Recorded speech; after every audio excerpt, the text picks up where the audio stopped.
Good morning class. कल हम revision कर रहे थे पाठ घर की याद आरोह पद्य खंड में कवि भवानी प्रसाद मिश्र जी की बहुत ही अच्छी कविता, अच्छी का तात्पर्य जिसमें शब्दों का भी प्रयोग बहुत अच्छे से कवि ने किया है। और हमारे लिए गर्व की यह बात है कि हमारे साहित्य में ऐसे भी कवि हैं जो हमारे देश के लिए स्वतंत्रता संग्राम में सक्रिय भागीदार रहे। तो कारावास में रहने के दौरान उन्होंने अपने घर की यादों को, स्मृति को संजोया है। और पढ़ते समय आपको 11th A, B, C, D चाहे किसी भी सेक्शन में है, आपको यह ध्यान रखना है कि वार्षिक परीक्षा में आप इन सबका लिख पाएं अर्थ। और ऐसा नहीं है कि 1 या 2 लाइन लिखने से उत्तर पूरा हो जाए। आपको इसमें से जो प्रश्न पूछे जाते हैं अर्थ ग्रहण के आधार पर, उन प्रश्नों के उत्तर आप दे पाएं। इसके लिए आवश्यक है कि आप अभी साथ साथ जैसे हम पढ़ रहे हैं, आपको प्रश्नों के उत्तर भी उसमें कंठस्थ करना है। और आपको स्पष्ट रखना है कि पढ़ने का तात्पर्य है आप सभी चीज़ों को, माने उस पाठ से संबंधित, जैसे पद क्रमांक 1 और पद क्रमांक 2 जिसमें हमने अर्थ पढ़ा, आप प्रश्नों के उत्तर ढूंढिए। परिताप के घर से कवि का क्या तात्पर्य है, क्या तात्पर्य बताया मैंने, परिताप माने, और परिताप के घर माने क्यों उस घर को, जो घर खुशी का पुर है, पहले कविता में कवि ने कहा, तो उसी को उन्होंने परिताप का घर क्यों कहा। कवि के घर का माहौल कैसा है। अब आप कहेंगे कि इसमें अलग से नहीं है, तो आपको इसी चीज को पहचानना है कि कविता में उस घर का माहौल ही बताया गया है। और कवि घर खुशी का पुर, ये कहते हैं ना, कवि घर खुशी का पुर है जो, तो कवि का इससे क्या आशय है और इस काव्यांश में कौन से ऋतु का वर्णन है। इतने प्रश्नों का आप उत्तर ढूंढिए और उत्तर सटीक तरीके से, माने कवि, कविता का शीर्षक, इन सब का उल्लेख करते हुए कम से कम 3-3 लाइन में कंप्लीट होगा। ऐसा नहीं है कि 1 लाइन में लिख दिए वर्षा ऋतु का और पूरा हो गया। आप उसमें जान रहे हैं कि ये वर्षा ऋतु है जब कवि कारावास में हैं और घर में परिवार के सदस्य हैं, तो बहुत ज्यादा तेज बारिश के समय अपनी स्मृति को कवि लिख रहे हैं। इसमें इसी प्रकार से आपको अपने स्तर पर उत्तर लिखना है। अगला पद्यांश है, और माँ बिन पढ़ी मेरी, दुख में वह गढ़ी मेरी, माँ की जिसकी गोद में सिर रख लिया तो दुख नहीं फिर, माँ की जिसकी स्नेह धारा का यहाँ तक भी पसारा, उसे लिखना नहीं आता जो कि उसका पत्र पाता। चूंकि कवि कहाँ है, कारावास में है।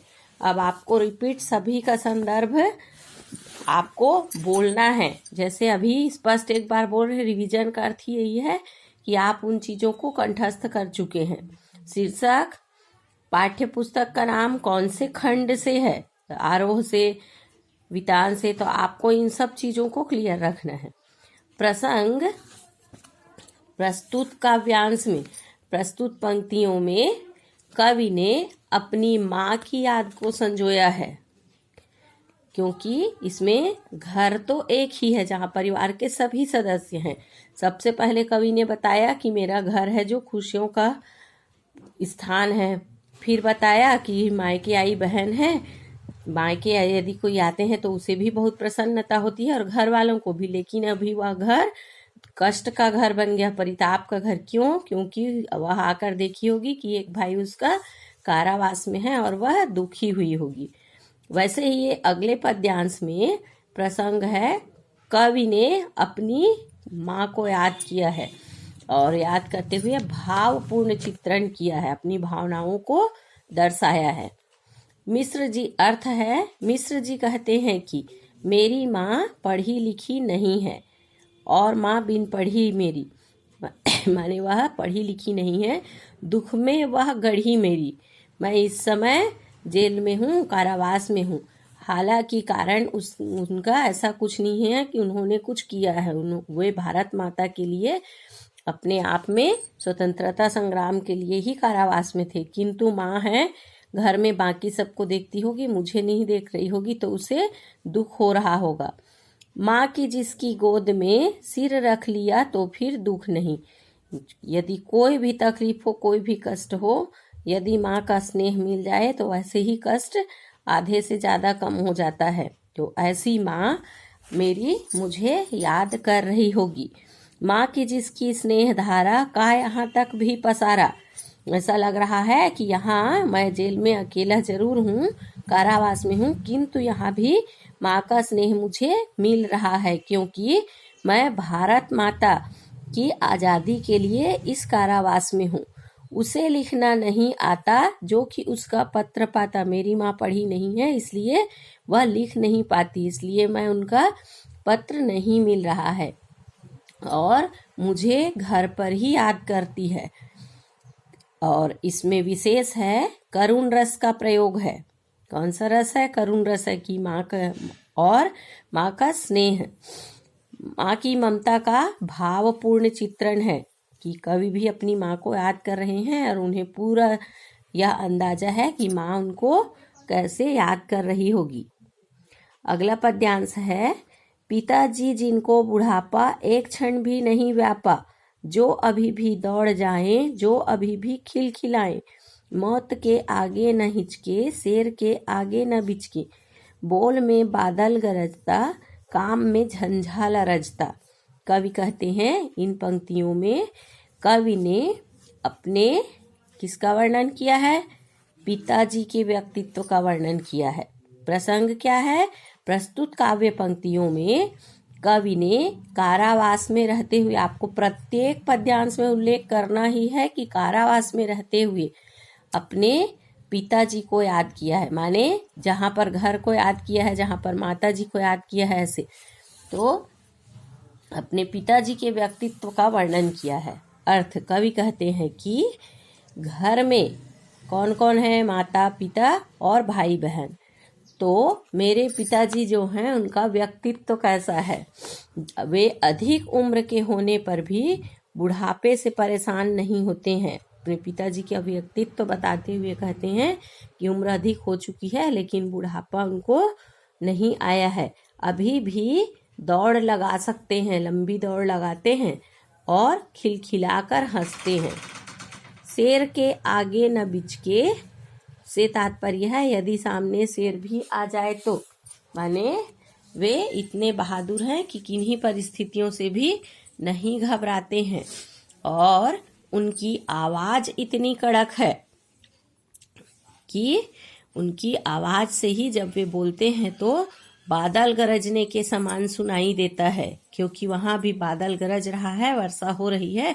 तो कवि अपने परिवार के सदस्यों को याद कर रहे हैं कि माँ तो स्नेह ममता की धारा जैसे अभी वर्षा हो रही है तो बरसाती है, और पिताजी इतने कड़क हैं और इन सब में वे यह याद कर रहे हैं, स्मृति कर रहे हैं कि पिताजी इतने उनके स्ट्रिक्ट हैं, स्ट्रांग हैं, लेकिन फिर भी पिता हैं। मेरी यह दशा देखकर कि मैं इस समय लंबे समय तक कारावास में हूँ, वे दुखी हो जाएंगे।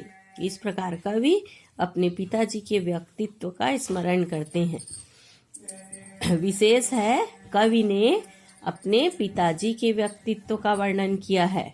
दूसरा है आधुनिक कविता है। और कौन सा काव्य गुण है? ओज काव्य गुण है, क्योंकि स्वतंत्रता के लिए, संघर्ष के लिए ये कविता है जिसमें कवि ने हम सभी को प्रेरणा दी है कि कारावास में रहते हुए और अपने घर को किस प्रकार वे याद कर रहे थे। कौन सा रस है? वीर रस है, ओज काव्य गुण है। और इसमें प्रश्न है, कवि ने पिता का व्यक्तित्व कैसा कहा है, कैसा बताया है, कैसे थे उनके पिताजी? कि वृद्ध, बुढ़ापा, वे अधिक उम्र के हो चुके थे लेकिन बूढ़े नहीं हुए थे, खिलखिलाकर हंसते थे और उनकी आवाज बुलंद थी। बोल में बादल गरजना का क्या आशय है? कि उनकी आवाज बहुत कड़क थी, सामने सुनने वाला उसकी आवाज को सुनकर आश्चर्यचकित हो जाता था कि इस उम्र में भी इस प्रकार की आवाज है। वे शक्तिशाली थे और मौत से भी नहीं डरते थे, किंतु उन्हें दुख किस बात का है कि उनका बेटा अभी कारावास में है।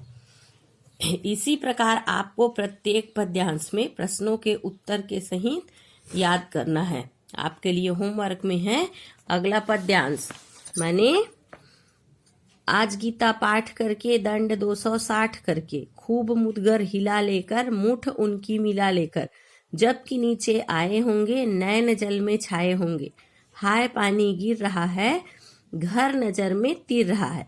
और उसके आगे है चार भाई चार बहने भुजा भाई प्यार बहने, खेलते या बड़े होंगे नजर उनको पड़े होंगे, पिताजी जिनको बुढ़ापा एक क्षण भी नहीं व्यापा, रो पड़े होंगे बराबर पांचवे का नाम लेकर। इन दोनों में आपको इसी प्रकार संदर्भ प्रसंग अर्थ और जितने भी इसमें से प्रश्नों के उत्तर आपके बनते हैं, जैसा मैंने बताया, आपको इसी प्रकार पढ़ना है और कंठस्थ करना है।